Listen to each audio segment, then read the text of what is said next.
Vamos falar sobre o controle exercido pela administração pública. Esse é o item 10.1 do edital, dentro do capítulo de controle da administração pública, em direito administrativo. Primeiro, vamos entender o conceito. O controle administrativo é aquele que a própria administração pública exerce sobre seus órgãos, agentes e entidades. E o objetivo é garantir que essa atuação continue de acordo com a Constituição, com a lei e com o interesse público. Repara numa diferença importante: esse controle não é igual ao controle judicial nem ao controle legislativo. Ele decorre do poder-dever de autotutela. Isso quer dizer que a administração pode revisar seus próprios atos quando eles forem ilegais ou inconvenientes. Agora vamos ver o fundamento desse controle administrativo. Ele se apoia em 4 pontos. Fundamentos do controle administrativo. Princípio da legalidade. Princípio da supremacia do interesse público. Princípio da autotutela. Artigo 37 da Constituição Federal. E atenção, esse dever de controlar não é uma faculdade. É uma verdadeira obrigação administrativa. Vamos entrar agora no princípio da autotutela. A autotutela é o poder-dever que a administração pública tem de controlar os próprios atos. Ela anula os atos ilegais e revoga aqueles que, mesmo sendo legais, se mostram inconvenientes ou inoportunos. E isso não depende de autorização judicial, a própria administração exerce isso diretamente. Atenção aqui, essa autotutela administrativa não se confunde com a autotutela do direito privado. No direito administrativo, ela representa um mecanismo de autocontrole da própria administração. Agora vamos falar da súmula 346 do STF. Ela estabelece o seguinte: a administração pública pode declarar a nulidade dos seus próprios atos. Isso significa que a administração tem competência para reconhecer a ilegalidade dos seus atos, independentemente de decisão judicial. Mas presta atenção, essa súmula trata exclusivamente da anulação de atos ilegais. Vamos para a súmula 473 do STF. Ela dispõe que a administração pode anular seus próprios atos, quando eivados de vícios que os tornam ilegais, ou revogá-los, por motivo de conveniência ou oportunidade, respeitados os direitos adquiridos, e ressalvada, em todos os casos, a apreciação judicial. Essa súmula sintetiza todo o regime jurídico da autotutela administrativa. Agora vamos entender a anulação. A anulação consiste na retirada de um ato administrativo ilegal. O fundamento aqui é a violação da Constituição ou da legislação. Características da anulação. Pressupõe ilegalidade. Produz efeitos retroativos, ex-tunc. Pode ser realizada pela administração.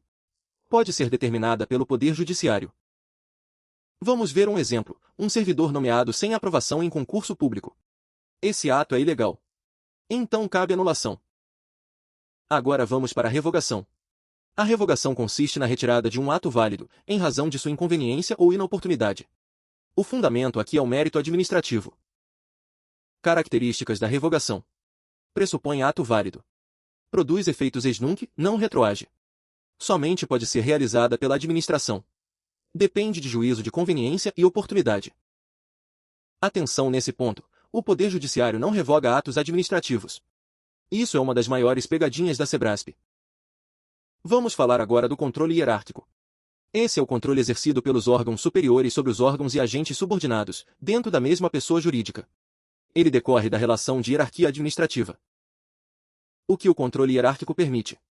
Revisão de atos. Delegação e avocação de competências, nos limites legais. Fiscalização da atuação dos subordinados. Aplicação de sanções disciplinares.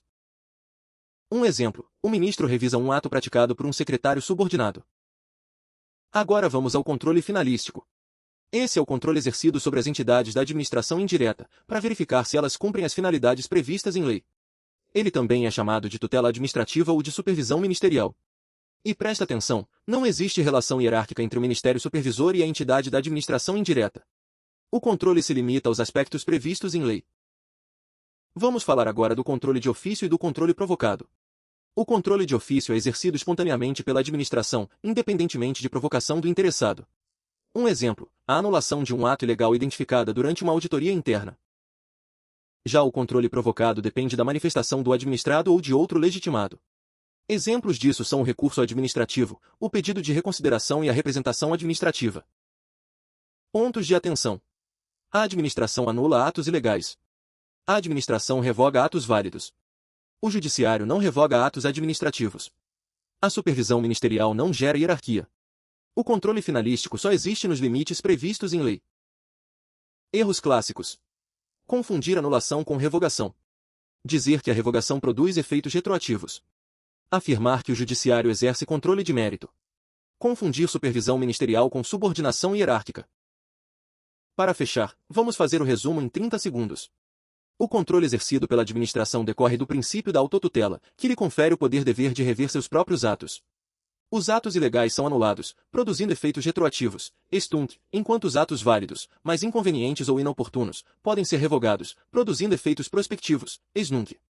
O controle pode ser hierárquico, quando ocorre entre órgãos da mesma pessoa jurídica, ou finalístico, quando exercido sobre entidades da administração indireta, sem relação de hierarquia.